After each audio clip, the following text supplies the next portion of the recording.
we've got the head of department from the fashion lifestyle, from the fashion communication and styling department, Professor Poonam Mishra, an absolutely incredible tutor, educator, motivator, and a unique combination of someone who is a great balance of the right brain and the left brain.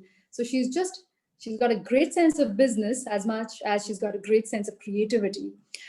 Been associated with ISDI for a very long time, actually right from the very start, almost over I think 7 years now, Poonam, and leads this particular department as well as the postgraduate department, which is fashion business management.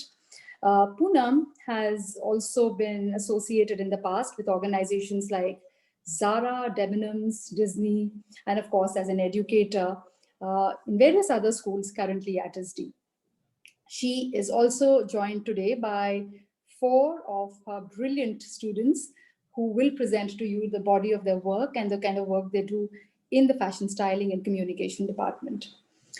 We've also been joined by a celebrity guest who is the first and the last name when it comes to fashion styling. And the lady needs very little introduction, but she is Archana Valvalkar, and I'm sure Poonam is going to introduce Archana once again while she addresses all of you. Everyone that you would dream to dress, whether it's Alia Bhatt or Priyanka Chopra or Deepika Padukone or Aishwarya Rai or Shahid Kapoor, have all been styled at some point by Archana. Other than that, she also runs India's leading styling technology company called Style Crackers, and she's the founding director of this particular organization, which is also dressed not just celebrities, but pretty much everyone across the country. And I'm sure she's going to tell you more about what this organization does. She's also recruited some of our students in the past, and I'm sure Archana is going to share a little bit of that with you as well. On that note, I really want to hand over to Poonam, the head of department, to tell us what we are going to, what's planned for today, Poonam, and all excited to listen to you. Thank you so much for that lovely introduction. It's always a great pleasure to come here and speak to these new students. I don't know if they're students right now, but a new set of people, young ladies and lads who are really interested in joining and creating a career in fashion. It's always exciting to also know what is it that motivates them to join and be a part of this really huge, exciting, and very challenging industry. We have a really nice plan today. I'm going to present my program, a very comprehensive view. I have my students who are going to sit and who have prepared some of their work slides, and they're ready to share some of the experience that they've had, and they're going to speak from their heart. These are the senior year students who have assembled here. So out and out, we are here to educate, inform you as much as we can about this program, because I've always heard that people still don't understand what exactly is fashion communication styling. Fashion design is extremely popular in our country, but let me tell you, and if I may say, it just makes just 20% of the industry that fashion is. Beyond that is fashion business, fashion communication, extremely key today, and the entire business of fashion, operations, value chain, everything. So I'm going to start with a presentation that is going to take you through this entire journey. Abhyuday, I'm not able to share my screen now. I don't know. I was trying. Okay, is it visible? Yes, Poonam, it is. Okay, great. So to start off with, we are called the School of Fashion, Lifestyle and Business. What we have is the Fashion Communication and Styling undergrad program and the Postgraduate Fashion Business program. Both of these programs come under the School of Fashion, Business and Lifestyle. I believe, we are an extremely dynamic program. Like I said, we make the most part of this fabulous industry. so taking also on all our collective learnings from the past year, this unique pandemic year that hit us all, we've also sort of rewired our program to meet the new challenges of the new world, and which is going to be extremely important for fashion because a lot has changed in this industry. So, me and a very efficient team of my faculty have redefined our curriculum, our FCS program, and we have faith that we're going to write the new rule book of fashion along with, of course, our students at ISDI, in the digital classroom, in the phygital classroom as college opens, and a program that is going to, that is going to equip our students for both the real as well as the virtual world.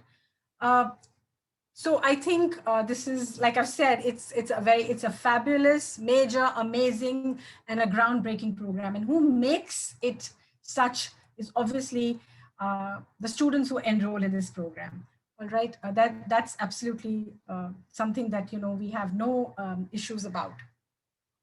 Now, as far as the program structure goes, it's very thoughtfully devised. It is a confluence of fashion processes and systems. And also it has business strategy, communication strategy, and experience design. So it's a confluence of largely three things that come together to create this UG FCS program.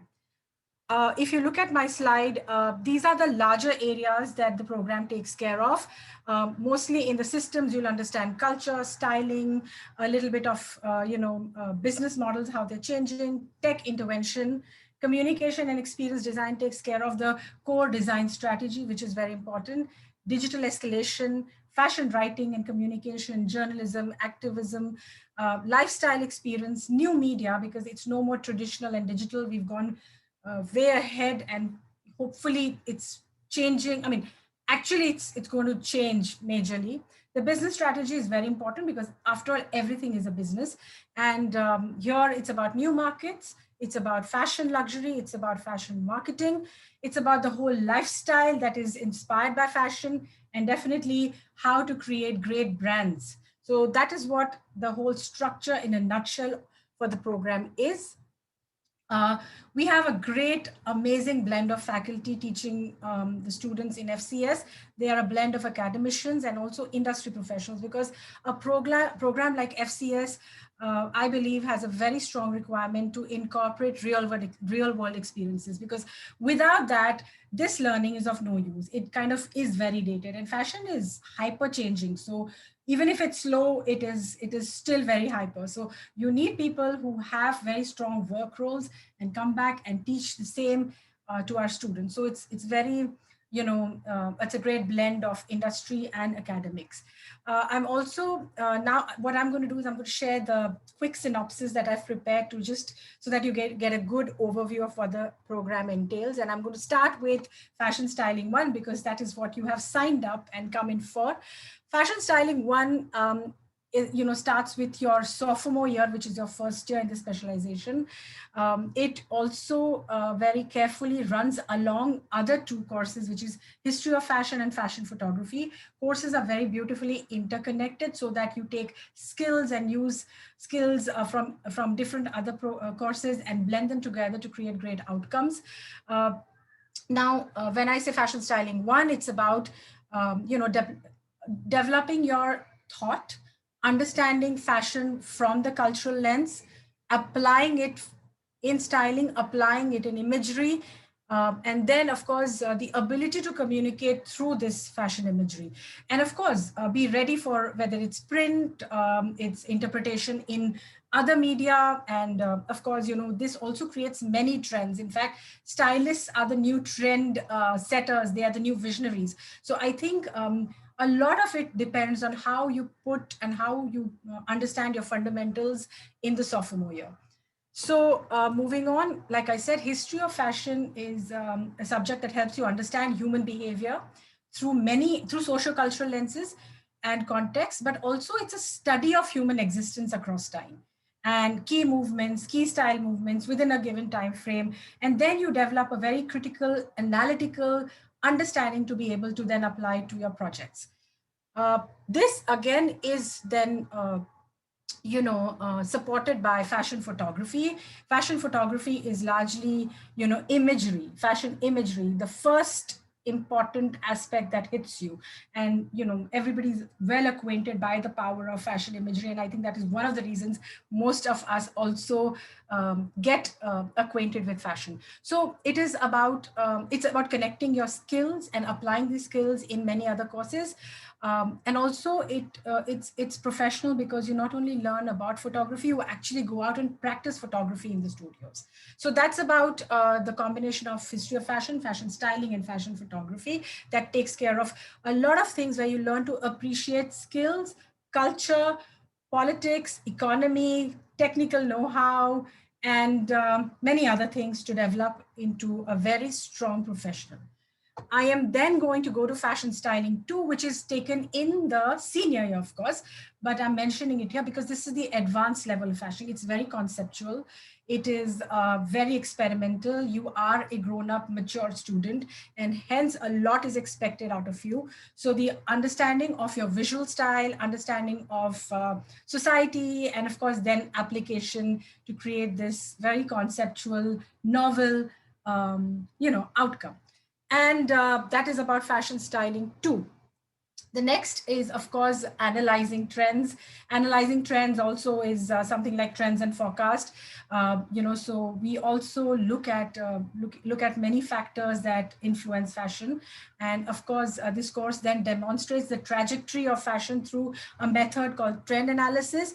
And then you develop a trend report, and maybe also do a forecast for the brand, for a hypothetical brand or a real brand.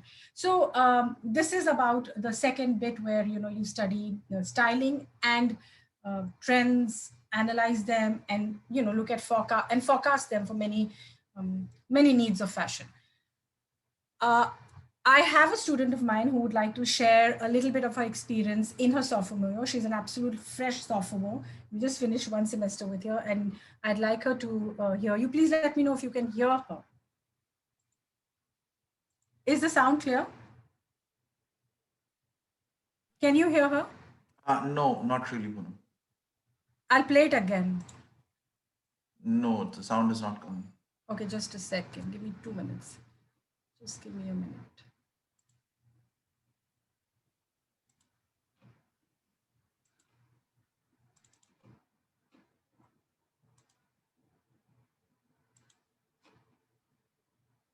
Hi, I'm Devika and I'm in my sophomore year. Is that good? Yes. Yes, Poonam, All we could right. hear. Hi, I'm Devika and I'm in my sophomore year. Fashion system orientation equipped me with planning and organization skills, and I learned a lot about the importance of meaningful communication. We analyzed our wardrobes and we learned about responsible consumption at the self level, and we implemented these learnings into social media awareness campaigns. We dug deeper into the world of subcultures and learned about the rise, the various interconnected factors that lead into the development of these subcultures through methods such as the pestilence. This course gave me an insight into the world of fashion communication, the industry, and how the two are interconnected, from primary, secondary, tertiary markets to how a concept is communicated to the masses. I learned a lot about the fashion making system, the role of various people involved at various steps, and the importance of changes in the industry, such as the ever evolving trends and the reasons behind these changes. Okay, so moving on, we have the fashion business vertical, which is about understanding business perspectives in the fashion industry. Of course, understanding business models, their successes, what is key to them, how they're changing is all taken care. There is another pathway that sets for business. So business studies is again starts with fashion business models, new markets. We move on to luxury brand communication, because as you move ahead, your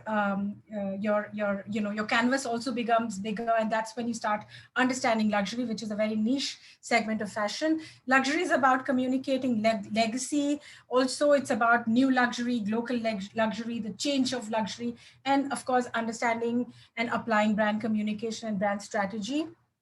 Next is visual merchandising, a great combination of creativity and market strategies. So this is something, again, you learn in senior year.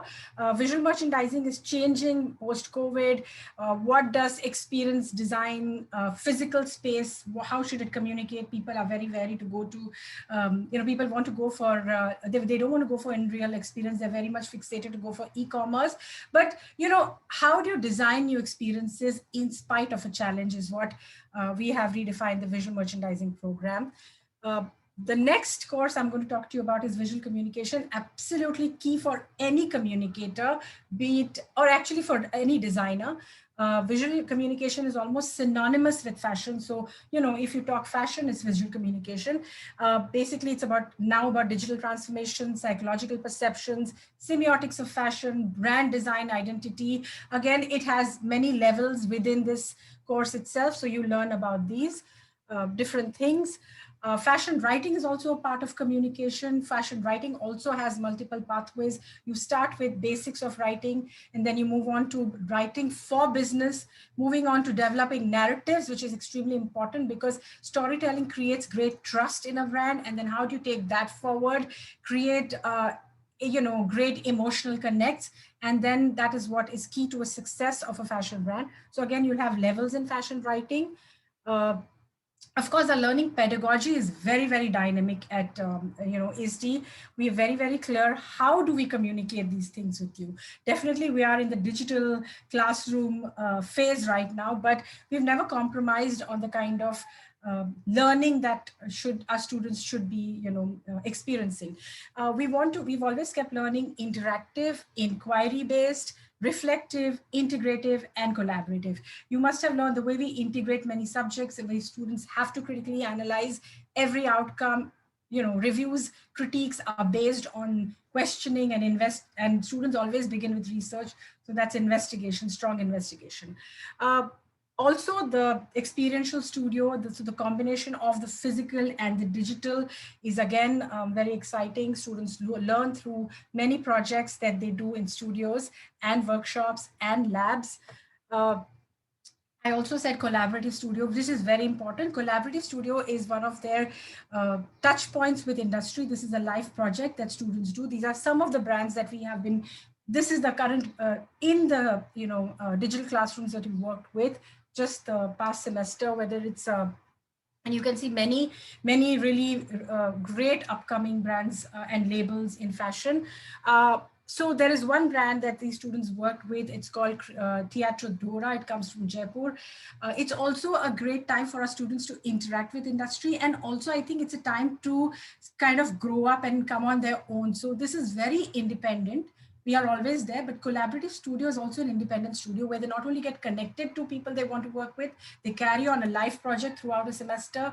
They put on a complete application and a project, live application of a project. And then, of course, it's testified by the founder, by the faculty, and maybe peers as well. Of course, that's always their peer review is always a part of the curriculum. So let's hear it from one of our students who just finished one of the projects. This is the one that she did with a Jaipur-based brand, and she lives in Bangalore. So let's hear it from her. Hello everyone, I'm Divya, and I'd like to provide you with an insight into my experience with fashion marketing and communication for Dora, a Jaipur-based jewelry brand.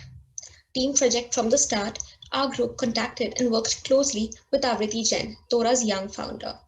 One thing we realized from the start was that, like any other entrepreneur, Avriti had a certain vision for her brand and its aesthetic. Thankfully, me, along with my wonderful team, was able to put our best foot forward and work to convert our individual prowesses into one single project. My personal creative language was something that was very much in sync with the brands, and that helped me immensely at each step. We worked multiple jobs, from website refurbishment to writing blogs that were soon published. We also participated in its social media handling and designing, alongside also capturing aesthetic imagery of the brand's products. After weeks of research, technical assistance, creative designing, and idea strategizing, we completed with a brand film that aimed to explore the concept of taking a break from the expectations set on us through the pandemic. All of this left us with an understanding of the intricacies of the fashion marketing, as well as with an extended internship due to a job well done. Poonam was also one strong anchor for us through and through. Thank you. Moving on, I have one more student. We also teach fashion films and fashion motion graphics. This is another student. Again, a quick review on how her experience was with this particular project. Hello everybody, I'm Ritu. I'm studying fashion communication and styling and I'm in my third year currently. And today I want to tell you all a little bit about my experience in the course fashion motion graphics. Since this was a completely new subject, it was a little challenging and nerve-wracking to be honest, but it was really exciting.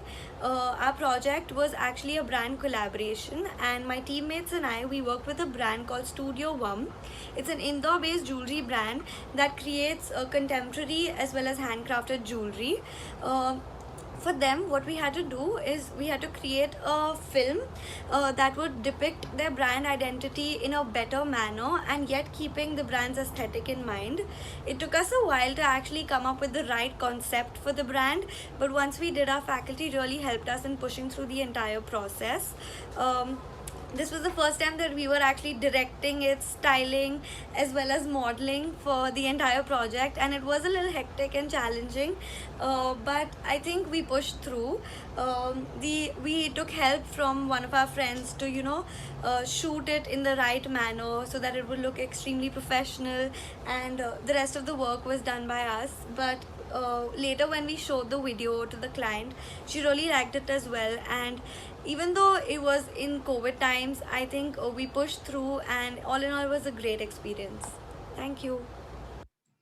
Moving on, like I said, our pedagogy is not only classroom, digital classrooms and master classes are one of the most important things. We've always had people visiting. I think everybody who's important in fashion, at least from India, has come to ISDI. Of course, I can never not mention Susie Menkes and the entire crowd that you can see here has been a part of many different events and participations that we've done. So master classes, expert opinions, expert advices are always a part of learning.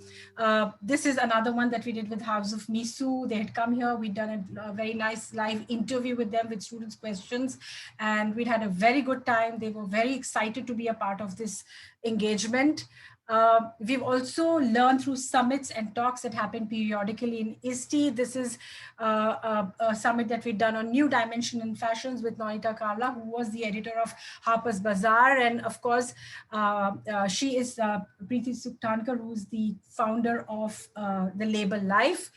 Then, of course, there are always reviews, critiques, showcases. There are constant part of your will be a constant part of your studies. You can never escape these things. This is part of design's life. You will have people opinionating on your work, and everything is to be taken in a constructive way because this really helps your growth.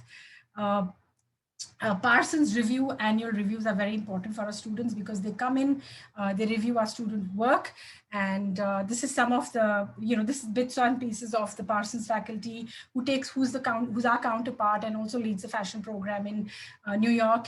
He had come over, Jason Cass, and he was reviewing our student work. Then there is Yvonne, who came in last year. She reviewed our work. Of course, there is beyond Parsons, there's an entire global connect that ISDI has, and many people, whether be it UAL, LCC, Paris schools, fashion schools from there have come and reviewed many projects of our students, have always appreciated. Students have been extremely confident once they get the feedback, and many students have also gone to complete their higher education and moved abroad to finish that. So there's a great network, India, abroad, of our fashion kids across. You never actually, I think at some point in time, you never feel alone because, I've had my own experiences in many different parts of the world. People actually, I've bumped into my students who are studying in many different schools. So, that's a great advantage. We've also had design fests and people coming in speaking. That also adds to your learning. That's Miss Malini and Bandana Tiwari here.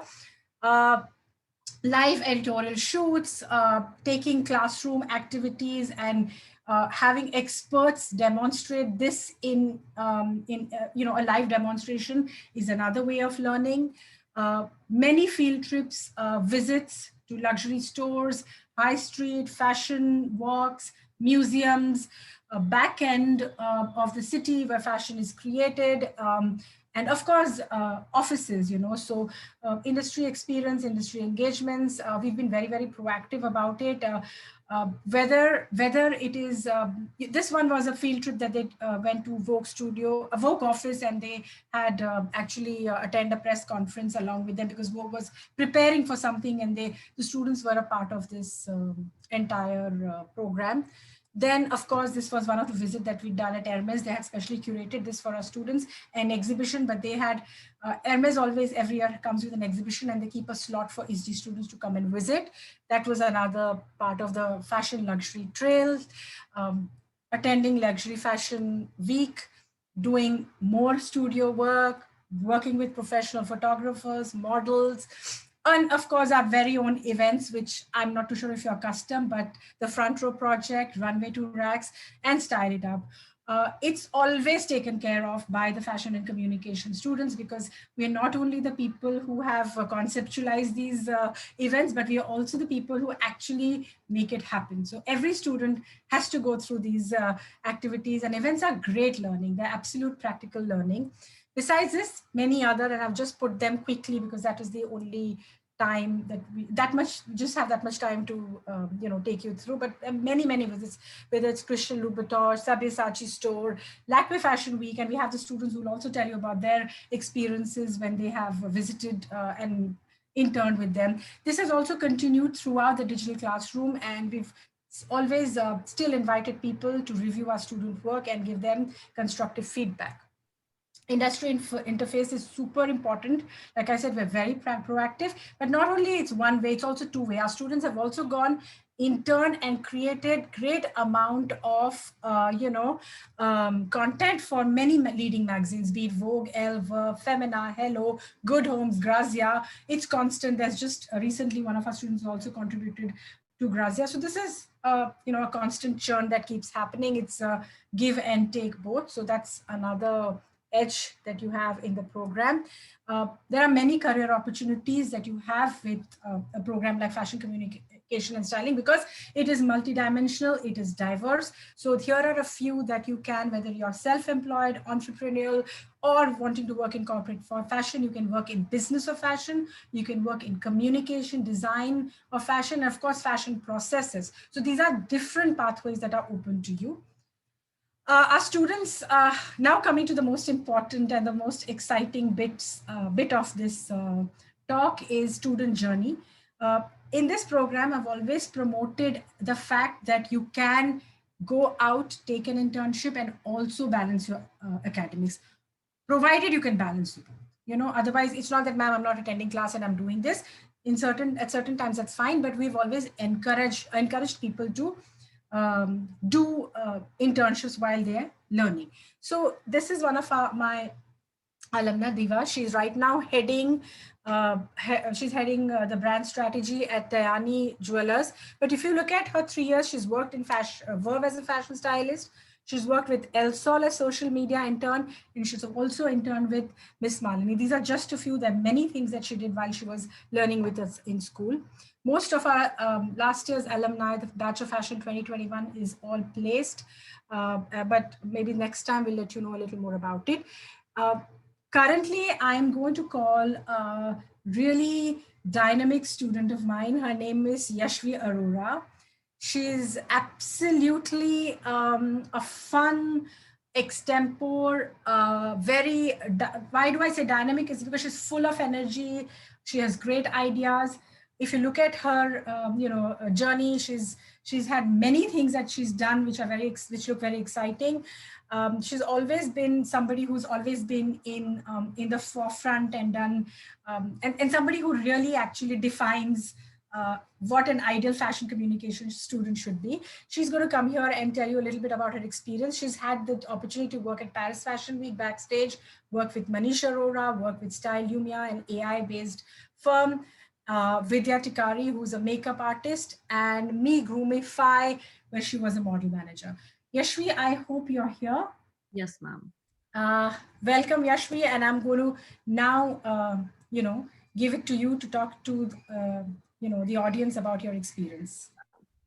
Thank you so much, ma'am. Good evening, everyone over here. My name is Yashvi Arora, and I'm a senior student of fashion communication and styling. I'm delighted to tell you all about my experience of working with Manish Arora. He has such a distinct and unique way of showing his fashion. I was so happy and so fortunate to be able to work with him. I still remember my first day of working with him. I was extremely nervous, and he comes in a blue and a gold color ambassador car and comes straight to me and asks, "Why do you want to work here?"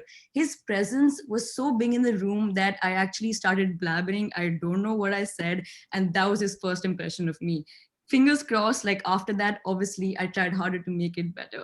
My job description over there ranged from styling, photography, social media management. I help with merchandising, I help with production. Basically, anywhere they need you, you have to be there to help them out. Meanwhile, I also made a lot of connections with models, photographers, art directors, and a lot of people working backstage, which really helped me out. Also, one of the most important things that I did realize was how important the work of the karigars is and how much they work day in and day out to finish this one collection. I was helping them work for the Resort 2020 collection, which was supposed to be showcased in Paris Fashion Week. From some miracle, my boss asked me, "Oh, would you like to come with us?" I jumped at the opportunity and I was like, "I'll be there." And next month I flew with them down to Paris.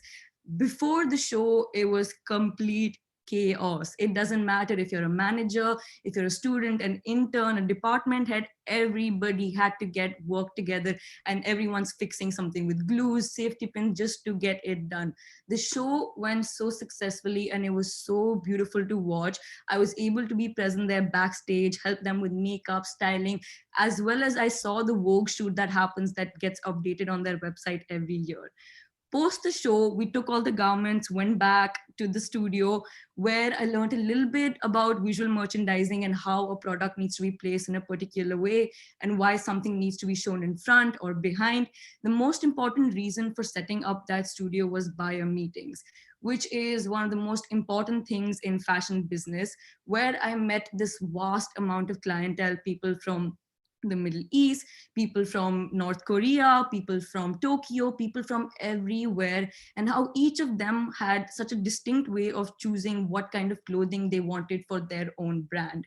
It was so exciting to see all of that and to be able to see fashion showcased, traded, and styled so beautifully internationally was one kind of experience which I will never be able to forget. And I was so fortunate to see trends changing and fashion change in front of my eyes. And to be able to go to Paris Fashion Week with one of the best team in India is something I will never forget, and I'm so fortunate of. And I hope everyone over here does get an opportunity like that. And I wish everyone over here best of luck for the future. And I hope you guys have as much fun as I did. Thank you. Wow, Yashvi, that was quite a bit. And thank you so much for coming in today and sharing this experience of yours. Even I was like, wow, this is such a, it's something that I would love to do again.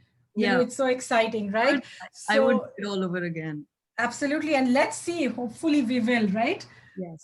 So thank you so much for coming in. I'm going to now move on to another student of mine, another really dynamic boy who's always, he also, it's very unfair to say ABC defines fashion communication. All of them are distinct and all of them have such a special thing about themselves. But especially Param, Param always is a person who actually, Param, I think you represent the program. You're a great mix of creativity, business acumen, and of course, communication, which is your forte.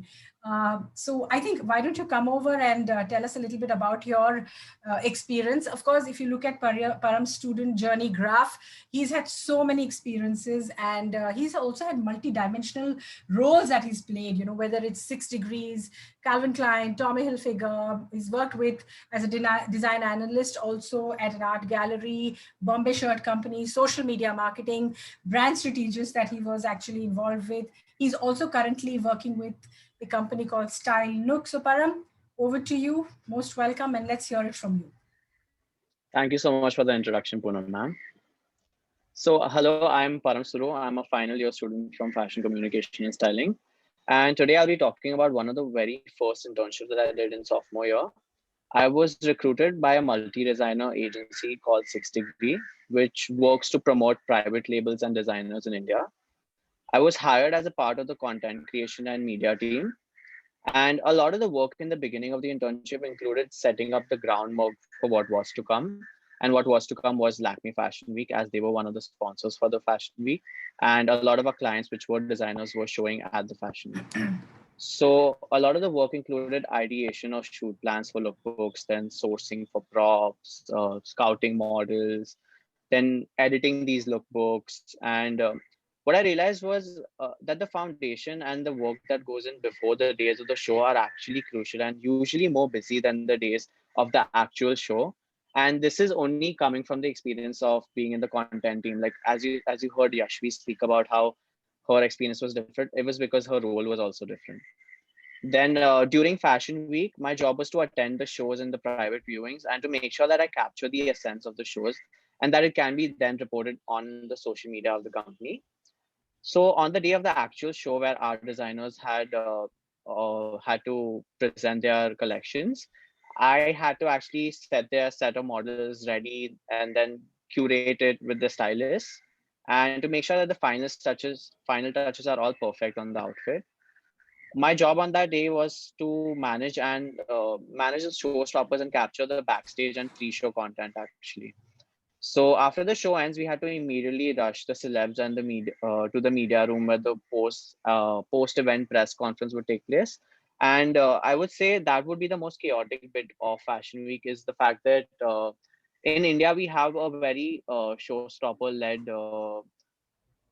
Fashion Week scenario where a lot of the showstoppers are usually celebrities and they come with their own entourage, and there's a lot of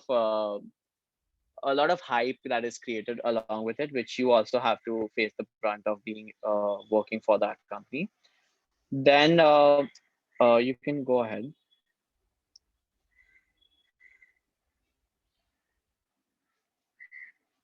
So after Fashion Week actually got over, it was the major chunk of our work that was actually, the physical bit that got over. It was now coming back to portraying what we did at Fashion Week and communicate it to the audience using social media. This involved a lot of execution and management of a lot of parties like the designer, influencers, celebrities, and everyone. And overall, I'd say it was a very stimulating and productive experience. And the cherry on top, I'd say, was the fact that one of the nights, my boss sort of got tipsy and told me that he would love to offer me a BPO after I graduate. So it made me feel like my work was validated enough as well. So yeah, that was my experience at 6th degree. Thank you so much. Did he actually offer you that job later? Yeah, okay. Let's see once I graduate. All right. So, that's the advantage of working while you're still a student. There are many chances that there are many things that you chance upon, and that's the beauty of this industry as well. It's a lot of people. It's not necessarily to have it like only in a placement interview. There are many ways that people get their jobs. Networking is super important in our industry. It's a very people-led industry. So I think that was great for you. Thank you, Param. Thank you for sharing your journey. Moving on now. This is from the programmatic perspective, and of course, from the student's perspective, a little bit about the program that we have at ISDI. We are now going to move on to the main and the key part of this event. And I have somebody here extremely special, somebody who I really admire because, she's somebody who has just not been a fashion stylist, though she loves to be introduced as a celebrity stylist, but I think she brings a lot of meaning to the world, to the professional world of styling. She is somebody who's brought a very strong business perspective. She has made an entire industry out of this particular passion, and that is for me extremely admirable. I am now very much delighted to invite Miss Archana Valvalkar, who's in the house with us today. Hi, Archana. Welcome. Archana is a celebrity stylist and the co-founder of Style Cracker. Archana is also India's first styling entrepreneur. Like I said, she co-founded Style Cracker, led the company to become a large fashion tech platforms. So infuse technology into fashion, into styling, into entrepreneurship. And she single-handedly made personal styling not only accessible to people, but also exclusive for each customer. It is her hard work and exceptional business acumen which is great in predicting patterns. And also Style Cracker is somebody who gets that reputation because of what she brings to the table. It is also a one-stop digital platform for fashion conscious Indian consumers. So the Indian perspective is very well taken care by Style Cracker. Archana personally has over 15 years of experience in fashion styling, having begun her career as a fashion stylist with L'Officiel, the magazine. She then joined Vogue as a part of their founding team. Spent 5 years there as a fashion editor. Oh my God, Archana, this is endless, right? But I want to say it all. You have styled the biggest and the best of Bollywood for multitude of distinguished campaigns. It's a dream for, I think, everybody over here.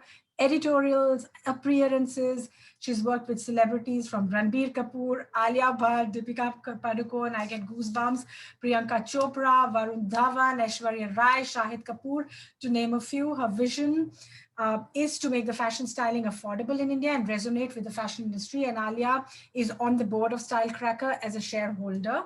Archana has also led exemplary fashion campaigns for business such as, now this is the commercial bit of fashion, whether it's Garnier, the corporate fashion that comes in, Garnier, Tanishq, Nissan, Shoppers Stop, FBB, Westside, Kalyan Jewellers, Fruity, to name a few. Named by Grazia as one of the 100 most influential people in fashion in India.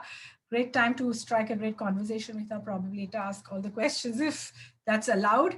Archana is one of the strongest voices in fashion and entertainment industry. As a thought leader, she influences the youth of the country and champions modern entrepreneurship. She continuously strives to give back through fashion and is making a lasting impression through her vision for fashion styling in India. Archana is also one of the sweetest person that I've known and is always ready to help us out in many things that we need her. Most welcome to this event, Archana, and it's all over to you. Wow, Poonam, I think you need to take a big, deep breath right now. Yes. Thank you for having me. And I'm so happy to see everyone here. And I hope that, I can answer a lot of your questions and bring value to, whatever it is, all the amazing stuff that each of you is going to create when you'll all graduate or join this program. And, I can't wait to see all the exciting stuff each of you do. So thank you again for having me. Abhyuday,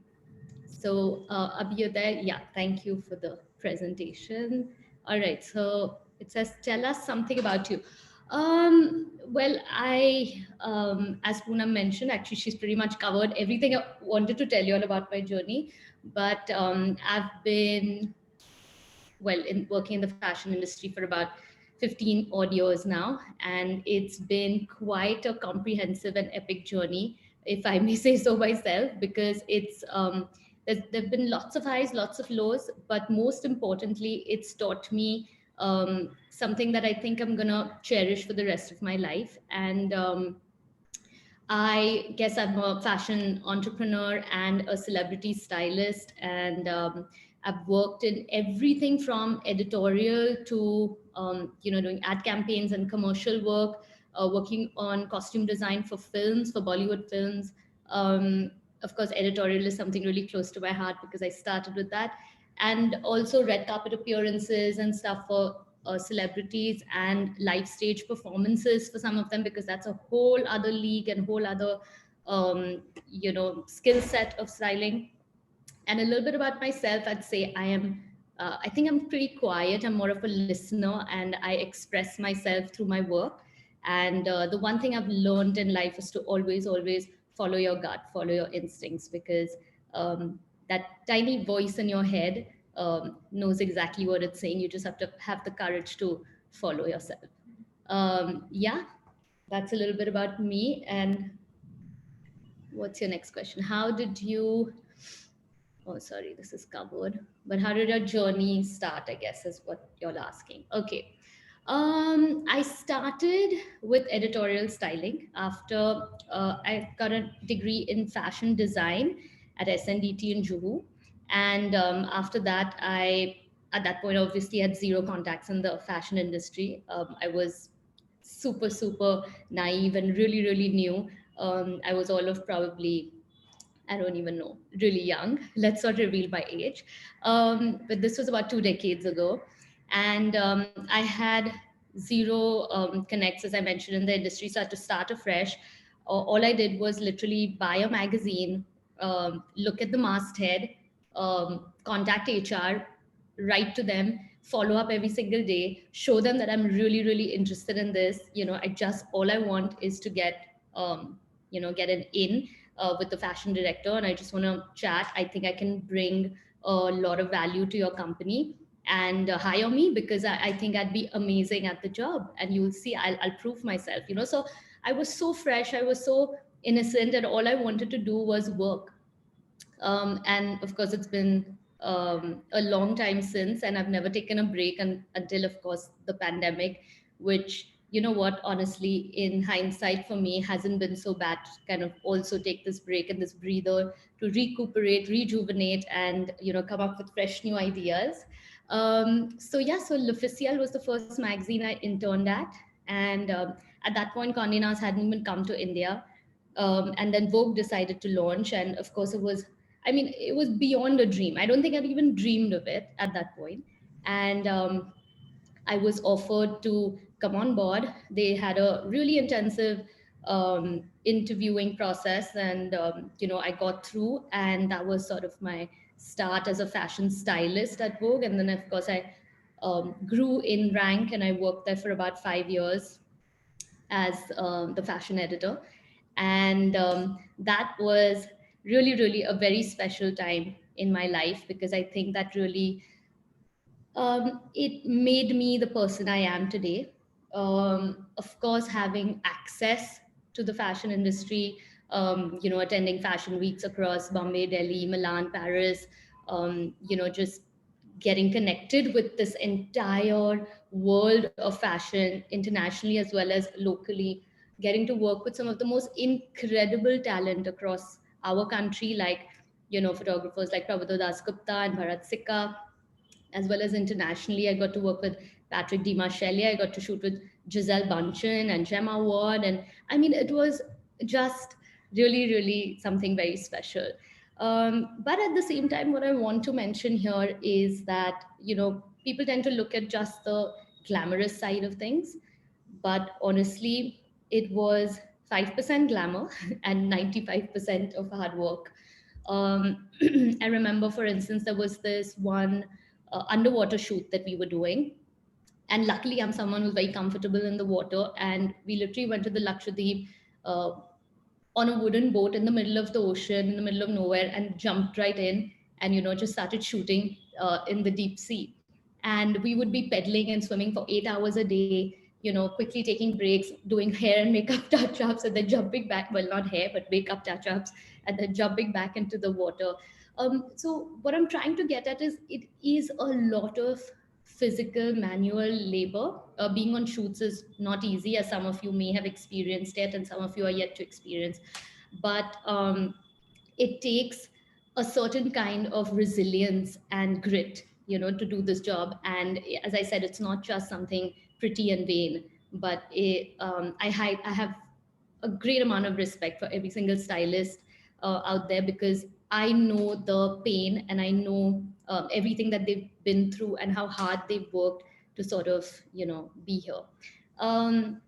Post Vogue, so after about 5 years there, I decided that, I wanted to do something more. I wanted to push myself and come out of my comfort zone, because it had gotten so easy, right? Like, I would call up, I don't know, Givenchy, and they would send the latest collection. I would, speak to Christian Louboutin, and then they would be happy to collaborate. And of course, I was young at the time. I think I was 25 when I left Vogue, and it was sort of, I felt like I wanted to push myself out of this bubble. We had weekends off. It was a really cushy life. And I said no. Like, at 25, I think I have more to, I want to push myself a little bit more and do more. And that's when I started to launch my own independent styling company. And my first client was the Pickup out of Pone. So I'm really grateful, also to the industry, to the way everyone has supported me. And from there on, just the whole freelance journey started, where I was styling celebrities for, not just their ad campaigns and, working with some of the most incredible brands, but also various other magazine covers, some of what Abhyuday is showing us here right now. And I think one of the very interesting part about working with celebrities is that I got to launch a lot of new actors. And that for me is personally very exciting, because you get to create something brand new with a new face, a fresh face. And it's the story of how you tell it, and what exactly you want to, how you want to paint that picture. So, for instance, the shoot that just went by with Ishan and Janvi for Filmfare, I remember it was for their first film launch, Dharak, and the public had only seen them in the costume of the film and their characters. And then what I guess Johar asked me to do was, come up with this fresh new look for them, and introduce them out into the world. So I think as a stylist, it's really, really important to also get that, pulse of the market, to really understand what is it that's going to resonate with the audience. How do consumers think? What is it that's breaking down in their head when they're trying to, absorb this content? And post that, I started also working on Bollywood films with Karan only. He launched me in Dharma with Student of the Year. Again, it was a very special film because Varun and Alia were launched, and Sid were launched in that film. And there are three of them who I've worked very closely with over the years. And of course, Alia definitely has a special place in my heart, also because she's someone who's just, always known about what I mean, because on set we talk and we discuss a lot of stuff. And she's always known about my ideas and what I wanted to do eventually in life. And I'm really grateful that she always supported me through this. So what I'm trying to get at here is these relationships that you build right through your career are going to be very, very, very crucial to the vision of what you have for yourself, what you've planned for yourself. So be honest, be free, be yourself 100%, and really, really believe in your ideas, because only when you believe in your idea and you're convinced by it can you convince someone else about it. So roughly at this point, I'd finished styling about 5 to 7 films. And, again, me being me, wanted to push myself a little bit further. And at this point, I really felt like I had a pulse on what young India thinks, what are the trends, how are they, what aspirational youth want in our country. And that's when I decided to switch into the whole e-commerce game of, which is slightly more massy, coming from my more luxury and celebrity background. But of course, working with brands like, Tanishq and Fruity and Sunsilk and Shoppers Stop and Westside. So I had got a bit of a flavor and a taste of working with mass brands. And it took some kind of convincing, of course, to, take that leap and make that plunge. But I'm really, really glad I did, because about a decade ago, I decided to co-found Style Cracker, which is a styling and tech platform.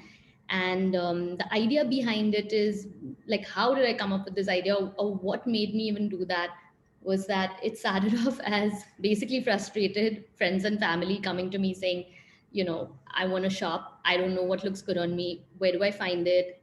How do I wear it? Am I even styling it in the correct way? What colors look good on me? So just like basic questions. And I was like, okay, there's a real gap in the market for something like this. Obviously, there is a problem here that we need to solve. And, how can we um, use tech in the most intelligent way, in the most human way, but at the same time, bring in a strong styling angle. So almost like a virtual stylist that you can have in your pocket 24/7.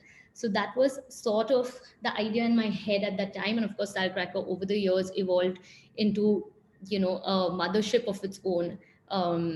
And we had a team of expert stylists that developed, through intelligent tech, curated looks and developed a box that's personalized just for you to suit your personality, body shape, your do's and don'ts in fashion, your style, your lifestyle, and most importantly, your budget. And we ended up shipping boxes to these kind of curated fashion boxes to over 150 cities pan India. And then just sheer data and demand sort of drove this business, And for me personally, what was exciting was discovering cool young brands from across our country who are doing some incredible work and just building this ecosystem and giving them a platform, to showcase all their amazingness. And we also always, since day one, actually, we had a offline approach to Salcracker as well, because we thought that a touch and feel, a tangible side to the business is crucial.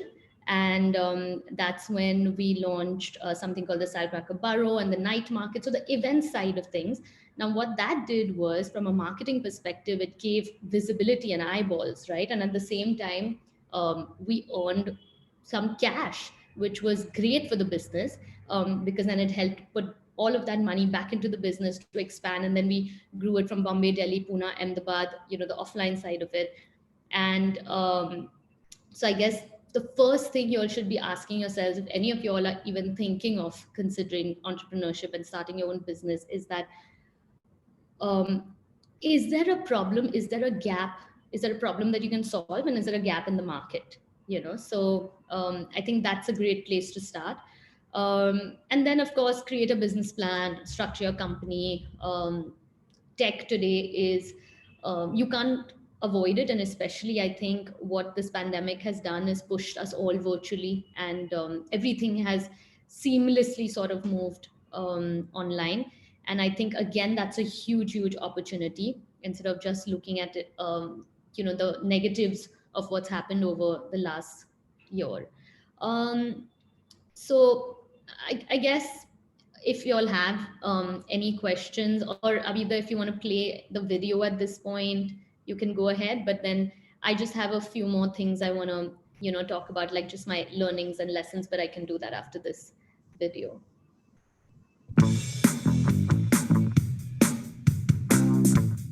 Fashion is what you buy. Style is what you do with it.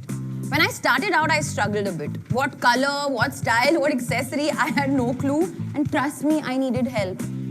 I was a nay. And then I found my savior, my stylist, who understood me and helped me discover my style. My friends say I'm quite a generous person, a giver, some might say. So that's what I'm doing today, giving my stylist to you. But how am I doing this? Thoda sa suspense rakhna padega na. Stay tuned.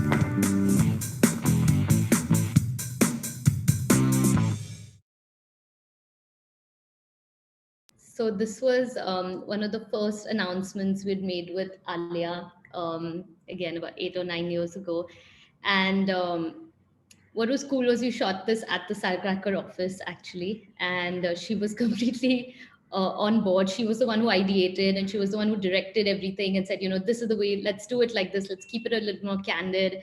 And I think what worked with bringing Alia on board with Salcracker was that it was a very seamless sort of collaboration. She's someone who is so in tune with what her audience wants and what her fan base is looking for, and she's always looking at something to give back to them, and I think which is why we collaborated really well together.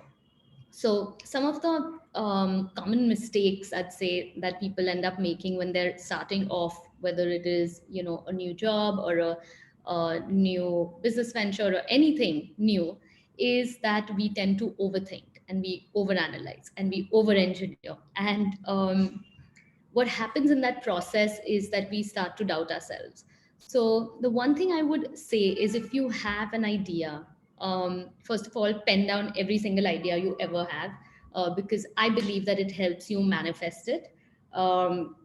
And also, a lot of times when you start penning things down, you also are able to prioritize what you think works best for you and where your skill set lies, your interest and passion lies, because you have to remember it's going to be something you're going to do over a very, very long period of your time, of your life. And, it is going to define you. So it better be something that you love doing, even on the days you absolutely hate it. But, that's the, I guess, staying connected to the why, the purpose behind why you started is what will help you propel forward. And of course, you need to have guts. As I said before, you need to have the courage. You need to have the mindset to kind of keep fear and doubt at bay. And most importantly, you have to be willing to move out of your comfort zone, because I believe that's where all the growth and learning happens. And I know it sounds like a quote or a textbook line, but honestly, it is the absolute truth. And then, of course, action it. Execution is very, very important. And with execution, of course, comes planning. So be getting organized and, go out there, figure out who your mentors are, talk to them, and sort of just make a decision and just keep advancing on that path. Some of the other learnings I've sort of had are that this business is brutal, but it is brilliant, and it requires a lot of perseverance. I'd advise everyone to take some time, some quiet time every single day, to, especially all the creatives, to, let your mind wander and, just have fun with the process as well. Don't get so caught up only in the execution side of things, because that's something at least I tend to do. And sometimes I feel like I lose touch with my creative side, and that actually is the most harmful thing you can do to yourself as a creative. So and also, when ideas don't work out, it's fine. Embrace failure. It's okay. Pick yourself up, work harder, keep moving forward. Remember that you're doing this for yourself and no one else, and what others think shouldn't really matter. But what's amazing is that you're having all these outstanding experiences for yourself that are shaping you, become the the true person that you're meant to be. And that's the way I look at failure. One other point that I actually wanted to, that's, sorry, disconnected, but I also believe that feedback is very, very important in this industry also, because styling is something that's so personal, right? But a good stylist is someone who styles, not keeping their own style personality in mind, but being able to switch off and shift into the gear of the person or the client that they're styling for. So I think that's a really, really important quality to have, for any stylist, for any creative, to get into the head of the client and be able to decode and express, your own creative idea. Abhi, you there? I believe there was one more question you had. Yes, just give me a second. Also, guys, please feel free to jump in at any point, yeah, if you all have any specific questions. Oh, okay, the students. Yeah, so over these years, I've worked with a lot of ISDI students.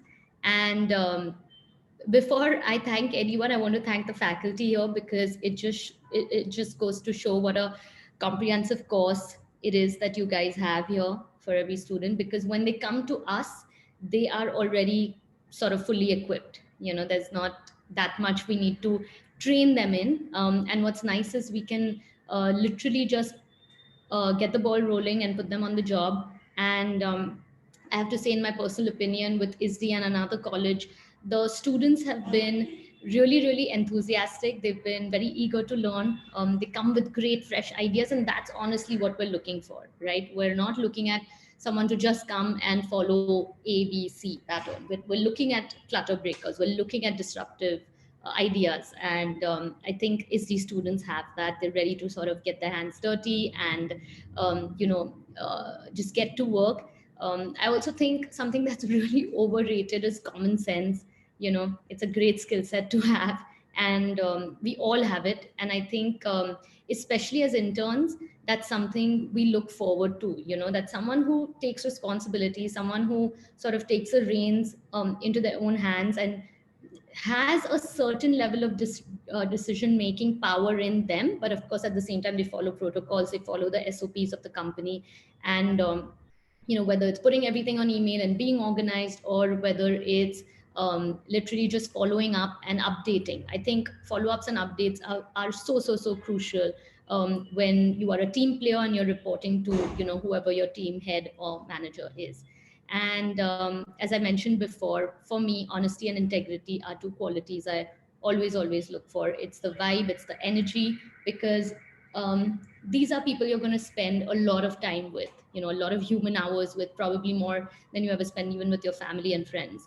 So they have to be people who you gel with, who you crack with, and whose energy is just exciting for you, where there is space for you to create. And I think that's really important from a culture perspective of an organization, and what you bring to the culture of the organization and how you contribute to it. So that's something that's been really great about ISDI students for me. Yeah, so that's about what I had to share about my journey. And I think there are some questions that are coming.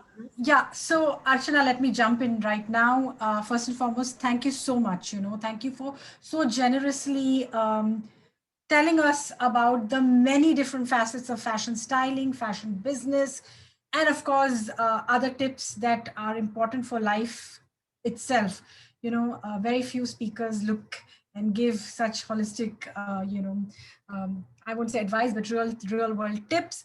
We've also appreciated this kind of, we've always been a very hands-on experiential school. So, these things are something that we always take back, would love to incorporate, and thank you for that lovely feedback. So this reinforces a lot of things that we do at school. Thank you very much for that.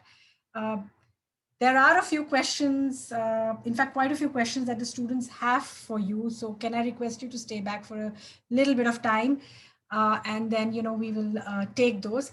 In the meantime, I have two more of my great students to quickly take everyone through another two experiences that they've had. So the first one I'm going to, and this is going to be very quick, we're not going to take too much of anyone's time, but the next person that I want to introduce quickly is Bansuri Chandrana. Bansuri Chandrana is this really awesome person who is ready to take her a big plunge into the bridal market, not as a bride, but as a bridal entrepreneur. Watch out for her. She has something that is going to change and transform this huge bridal lucrative industry of ours. She's also had a great canvas of experiences that she's been with at ISDI, and I'm not going to take more time. So Bansuri, over to you. Let's hear it from you. Hi, thank you so much for the introduction. So I'm Bansuri Chandarana, and I'm currently in my last year of fashion communication and styling. I'll be graduating this summer, and I have to share a few of my experiences with you. So Rahul Mishra happened right after my first year. I applied to all the places I could think of, and I was lucky to get in. The brand is a really strong visual language, and we had to adapt to it and bring out the essence of the brand itself.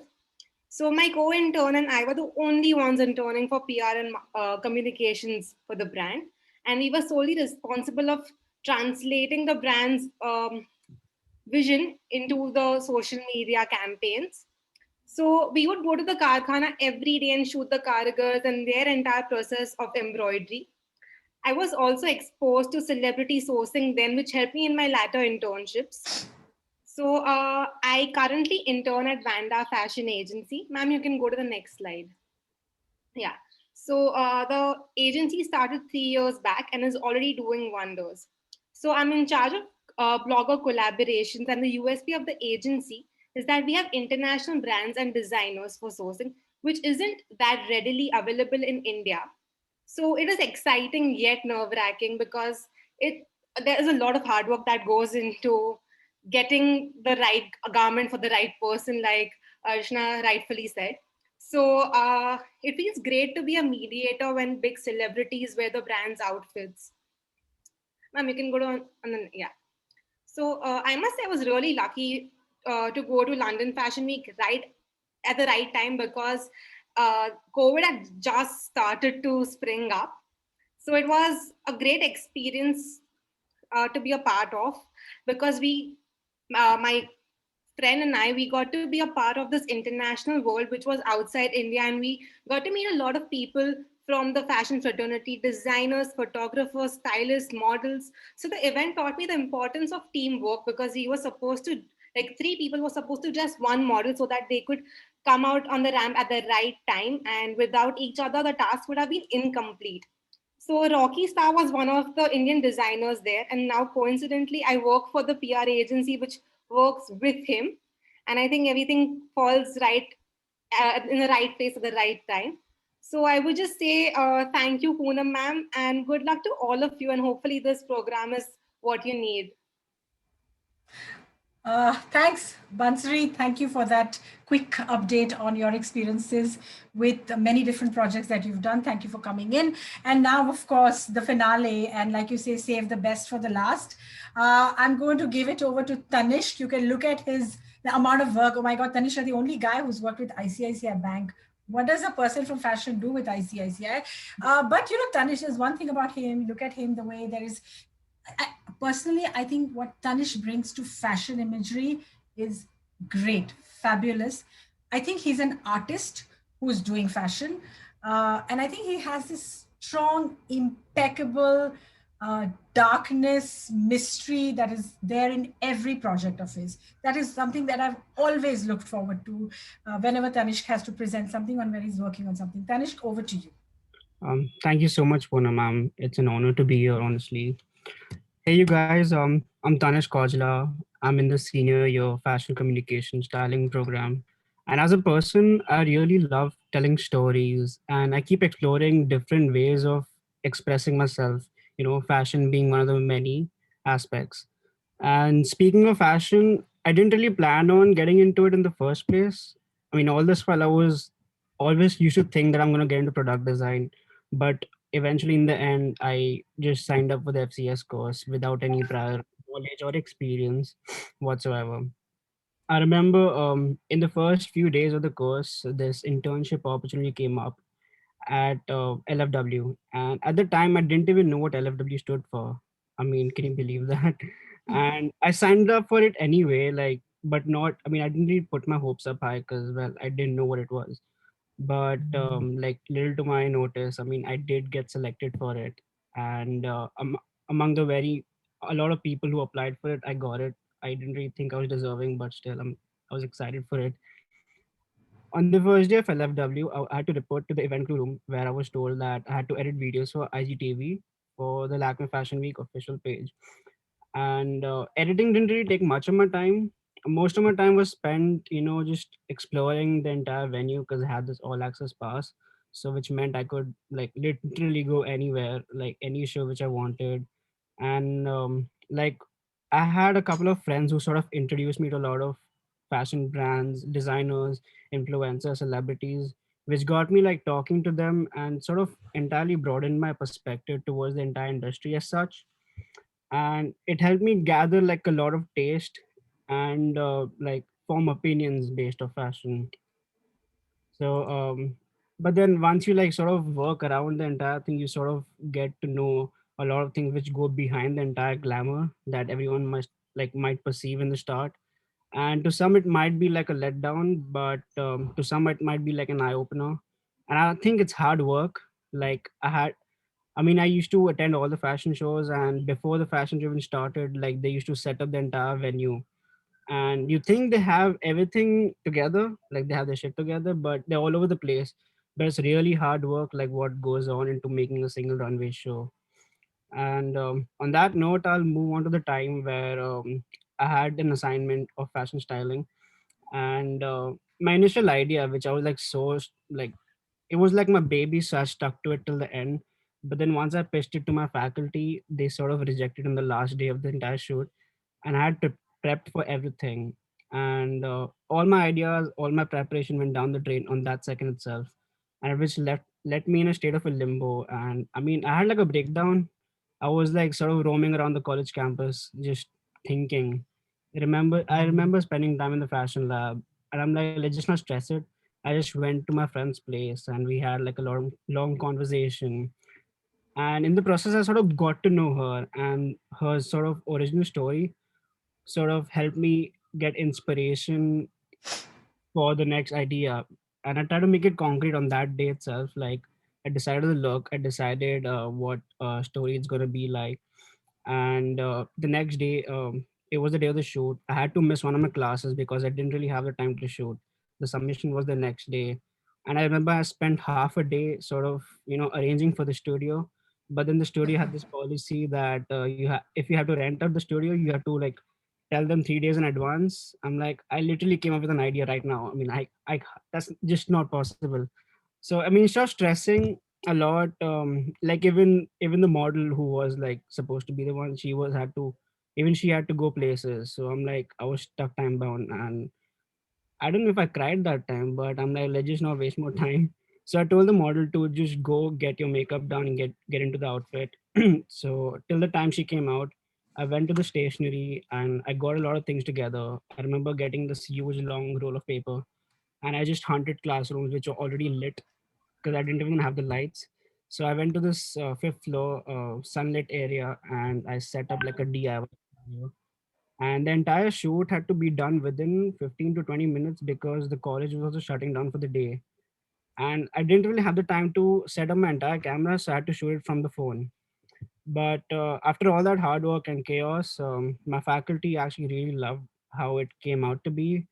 And 3 months later, it got published in Vogue. I'm like, what? I mean, I didn't believe it. I mean, I don't know, but it was just so, I was awestruck at the point.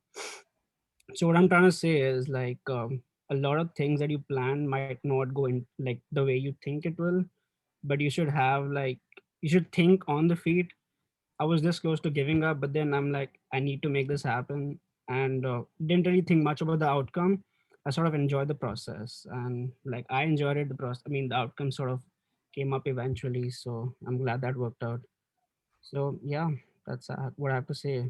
And I think everyone should just trust more, like let the subconscious mind sort of override the conscious mind, because it'll just keep overthinking over and over again. So you just go with the flow as such. So I just wish everyone good luck, and like do not stress over your outcome, just enjoy the process as much as you can. So yeah, thank you. Thank you, Tanishq. You always speak from the heart, and that is so lovely. Thank you for being here. I absolutely appreciate what you shared with us, each one of you. I hope we've not taken too much of the time, but we tried to create some sort of meaningful content, real content from the heart, real things that happen in the FCS program. We are done from our side, and it's all over. I think Thanks. a bit. I'll All right. take Yes. over. Yes. Thanks, Thank you Poonam. so That was much. lovely. I want to thank all the four lovely students, Archana, Poonam, you yourself, and Mahi also, who's been Yes. Mahi has been there in organizing this the event. background and taking care of all the students and managing them here. So thanks a lot, Mahi. Sorry, I just. So I've got a few quick questions that students have posted, and I'm going to take them up right away. And the first one is for you, Archana. And this is from another lovely student by the name of Niti Goradia. And Niti actually has three questions. Well, the first one that I want to ask you, and that occurred to me as well, is so many different people, right? And then you also said that don't bring in your personal element or your style into whom you're styling for.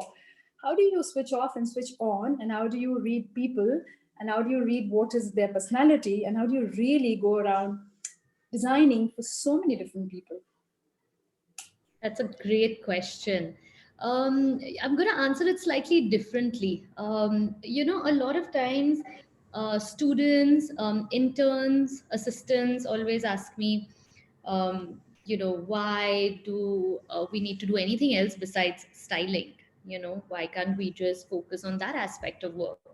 And actually, this is exactly the reason why, because the life skills that you learn when you just interact with people, you build relationships, you talk, you do customer feedback phone calls, or you're front facing, you're sitting in a client meeting, you're sitting at a PPM, which is a pre-production meeting before a shoot, and you're just absorbing, you're just listening to everything that's going on.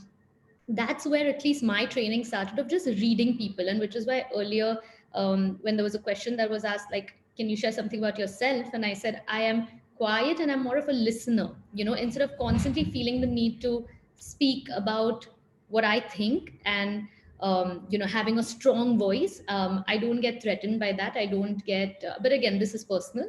And I don't feel the need to always have an opinion.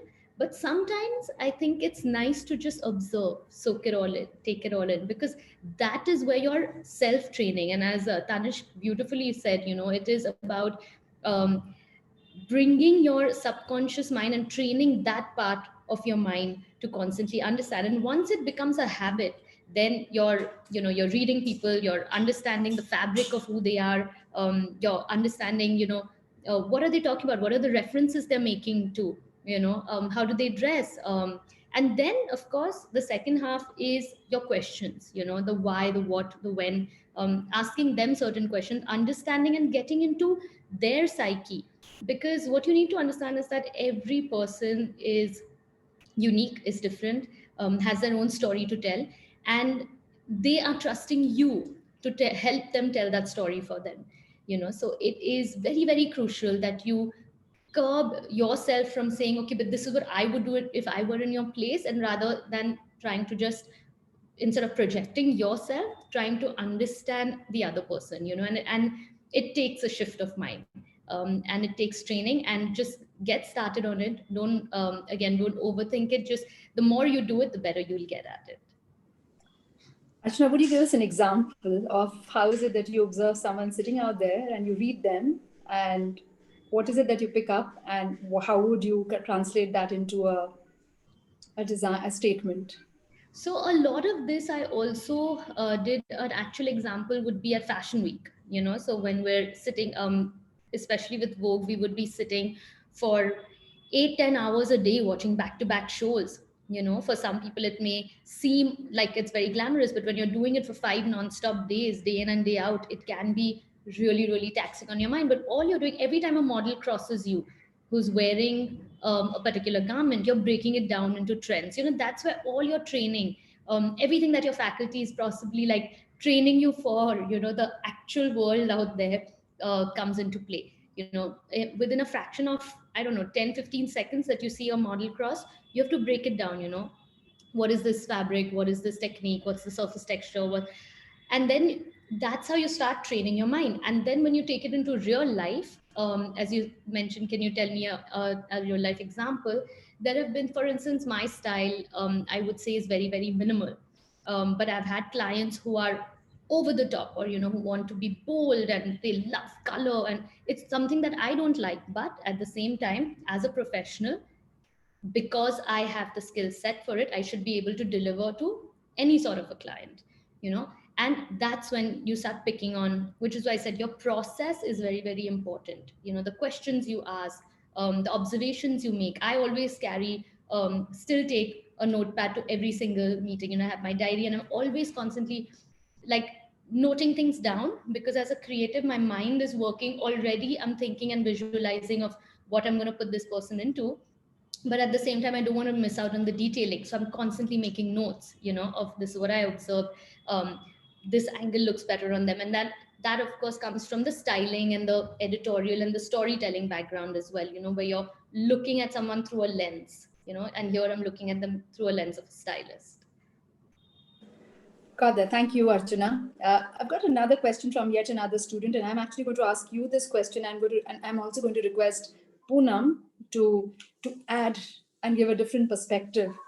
And this is a student called Unnati Shetty, and she has a pertinent question, which is, I am in class 12 right now, and what is it that I can start to do even while I'm in grade 12, such that I can become a better stylist tomorrow? So I'm going to request you, Archana, to give your perspective of what can youngsters do while still in junior college or school. And Poonam, as an academic and somebody who's been in the industry, what do you think they can do to build a portfolio which is aligned towards fashion communication and styling? Sure. So I'll go first. So first of all, Unnati, that's awesome that you have such clarity at such a young age. Hold on to this, because this is something that's gonna, give you a huge jump start in life. I think your question is very, very important, and it already shows me the kind of seeking spirit that you have. So definitely use all your free time where you're not obviously, studying for your 12th. To research, do your own research, educate yourself, keep learning, and most importantly, also try and do some summer internships in your vacations. Do some internships, styling internships, or whatever aspect of fashion that you want to pursue. And even if you're confused about exactly which one to pursue, I would say do 3-4 different internships with different people. So try and use this time to the optimum. And once you're done with that, and once you graduate and everything, and then decide on a course that you want to do. And of course, with everything that we've seen here at ISDI today, I mean, it is phenomenal. It is amazing how detailed all the courses are and how much they cover. So pick a course that suits you best, and then take it from there. But I'll let Poonam continue on to that.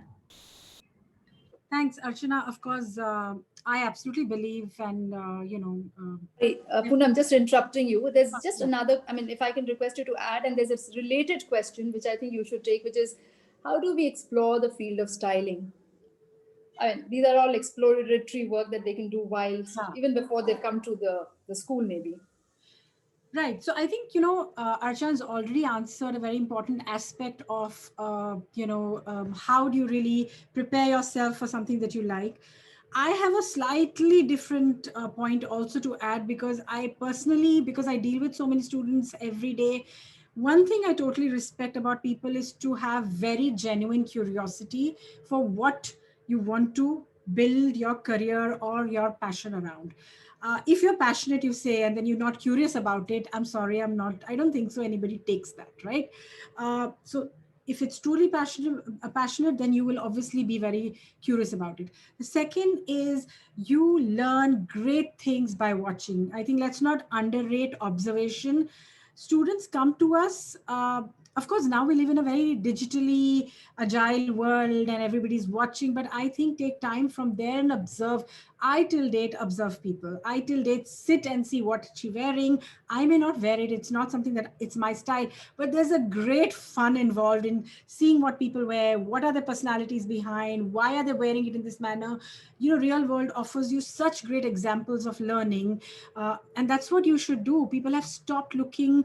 We are looking at very cliched things coming to us, all the time. The internet, Instagram is sending us images that are created by many people who have already had a very strong eye about certain things. But what about those real, raw, new, novel things that life has to offer? So I think even, if by chance nothing works out, record this. Take pictures, write them down, sketch them, doodle it out, put keywords, mood board it, do all of these exercises. They're great fun, they're very therapeutic, and I think you should do. The other thing is, of course, what Archana said, if you can get to work with someone you admire, do it. Ask yourself, will I do it even if I have to go hungry? That's the kind of school of thought I come from. So I'm not too sure if I'm outdated, but if I like it, I'll go hungry for it. And I don't think so. You can go hungry, right? You're pretty young. You can survive life. So these are few of the things I personally think a student needs to do. We've forgotten. Our students have forgotten these things. This develops great understanding about your craft and other things, but these are very important. This is what I would root for. Thank you, Poonam. Go hungry, but go for it. I totally get that, and absolutely, I think styling definitely needs sort of an attitude for it. And I'm going to ask you a little question later. This is for Archana, Poonam, and for the rest of the students. But I'm going to ask this question a little later because that's my question, and you can think about it. It's really, what real value does Mumbai have to offer to a stylist? Because I'm aware that the film industry is here, the television production happens here, the magazines are here, retail is here. But in your experience, and I'm assuming some of our students, like you mentioned, are not from Mumbai and they've come to us, so I'd love to hear from them as well. But before that, Archana, there's a question again from Neeti for you, which is, you talked about curated boxes. So she says, what was in the boxes and whom was it for? The Style Tracker curated boxes. Sure, sure. So the boxes contain fashion head to toe. We had everything from clothes, accessories, beauty, just like fun things of lifestyle that's just mixed in to suit your personality. And it is for everybody. There was absolutely no bias on who it's for. It is anyone and everyone who logs in, gives us their details, and the tech sort of what we worked on, the tech part of it was building this algorithm that can style. So that was a really exciting part for me, especially because it's about using everything that you've learned all these years and then putting it into these tech patterns and building all of that on the back end. And putting people into buckets, and then there are so many, it's over 500 or 1,000 touch points, on the back end, which of course the customer doesn't see on the front end. So yeah, and we shipped to about 150 cities pan India, and just getting all of this data was a really exciting exercise for me to because it opened my eyes to like have these certain insights. For instance, what kind of necklines do people prefer from different parts of the nation, and or how age group wise there are some age groups that prefer accessories and that absolutely don't, and it's the same across the country. So it was really, really deep insights. And if you're a nerd like me, then and data excites you, then it would have been an exciting process for you as well. Thank you for that. I'm inclined to ask what were preferences of neckline across the country, but that's for another time. And who prefers jewelry, and at what time in their age do they not like jewelry? But that's for another time. So Poonam and Archana and the students, really Mumbai advantage. And meanwhile, there are questions about whether this session will be available to students. Yes, we will upload it on one of our YouTube channels, so you will have access. Going back to the question on Mumbai, Poonam, Archana, and the students. If you permit, I'd like to go before, if both of you permit. Absolutely, Poonam, you're the HOD. Exactly to say, but before you, that'll be. So first and foremost, what is Mumbai? What is Mumbai really? We need to think about it.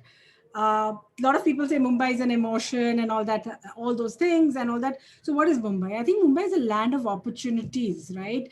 It gives everybody a chance to relive their dreams, number one. The second thing is that if you look at Archana, all that you aspire is her, and she's done it at such a young age. I wonder if you would be able to do that from any other place in this country, Archana. So that's why I wanted to go before you. That kind of gives you the answer, Mumbai. No, that's so true. You've actually summed it up so well. And at the cost of being a bit personal here, I'm a Bombay girl, born and raised, lived here all my life. And just a little anecdote about my life. I lost my father when I was 17, and it was a very crucial time, in my life. And he was someone who was who was pushing me to sort of pursue fashion, go abroad, think about it after your college. And after this sort of adversity happened to me, the one thing actually that I didn't want to let go of was home, and the reason being, as you said, Bombay for me was definitely an emotion, right? It was, and I call it Bombay because I come from that era in the 80s.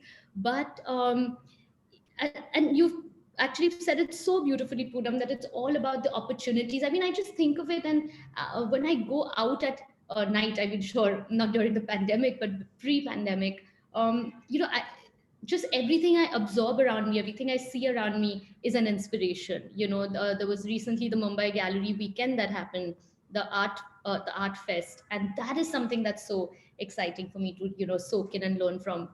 The entire industry that's here, some of the most amazing mentors I've had in the fashion industry who are all here. Their setups are here, having that insight and that access to even view it and learn from that.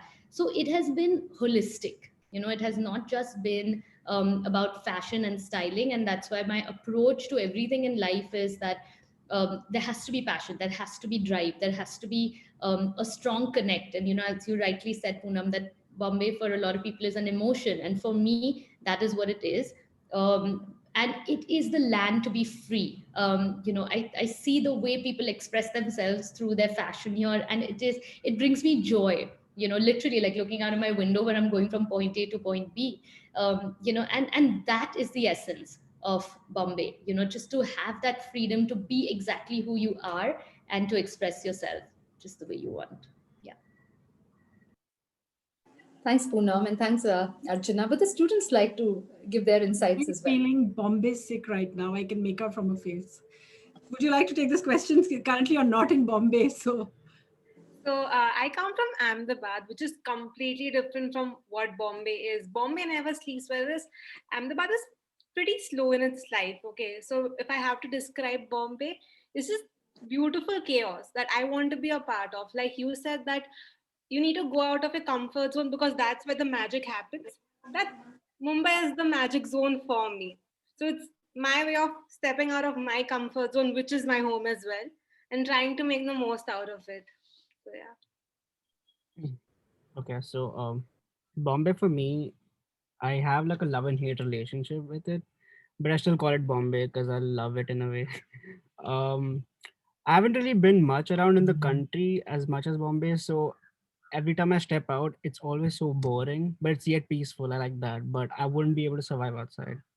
I think anyone can do everything over here, and I think the city has something to offer for everyone. Um, that's what I think. Everyone can do themselves without even considering any more backlash or whatever it is. I mean, offending people is one that's always there, but still, I mean, as compared to the stories that I've heard, like maybe from Rajasthan or something, I think it's so open-minded as compared to every other state in this country. So yeah, I hate it because of the traffic and too many people at once. I just don't like so many people around me. So I hate it. Yeah, Bombay actually. Yes, you're right. Yes, so that's Bombay for all of us. Great, thank you. So I'm going to take the last question, really, Archana, because we've well exceeded our time, and this one's for you. If you were to take an intern in your team, what are some of the things that you would be looking for while you interviewed them? So it's actually similar to the question I answered about the students. It would be someone who is eager to learn, who's enthusiastic, who has great fresh ideas and is confident enough to share them and talk about them. Because a lot of times we all get nervous, we all get shy, we all don't understand protocols and we don't know. But I would always, always, always encourage you to speak up. If you're not the type to speak up in a forum or in front of people, that's fine. Reach out in your own ways, put it on an email, ask for a private meeting with someone, but share, because only when you share and only when you talk about what's actually going on in your mind is when someone else is going to understand you truly. And a good leader will always hone that skill set in you and give you the correct guidance and the direction that you need. So it's also important to be a team player. That's what I look for when I'm hiring. And as I said, someone who is willing to, especially in an organization or when you're joining a company, there will always be certain protocols and certain SOPs, which are system operating procedures, which everyone needs to follow. And it's nice to have someone who quickly adapts, and sticks to whatever the human resources team is trying to get out of them. But at the same time, I encourage feedback, reviews, sharing, even honestly, and something from your heart. It's always appreciated. And the culture of a company is something that's very sacred to any organization, and how you fit in into that culture is going to be really, really key, based on the kind of responsibility you're willing to take, to be part of this team. So yeah, so nothing like honesty and integrity while hiring. Human skills. Thanks, Archana. Thanks everyone for joining today's session. Thanks all the students for joining in and listening in into a career in fashion communication and styling. This was the last of these 5 series of dialogues on design, and we've covered one stream of what ISDI offers by way of their specializations. We will come back with our industry speak session, which will be launched sometime next week. And if you're part of our database, you will get the communication. Do try and attend as many as possible. There's just one question, I'll take that, which is, are you certain that the school will start offline on 17th July?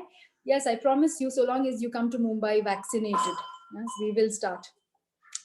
You will get the recordings online, and yes, very happy new year to everyone, and thank you once again to all the lovely students, both from ISDI, Mahi, all the students who joined in, Poonam, Archana, for this wonderful session. Abhyuday, thank you for organizing this. Till we all meet again. Bye-bye. Thank you so much. Thank you, everyone. thanks a lot. Thank you guys. Thank you, Archana. Thank you so much, everybody. Bye. Bye.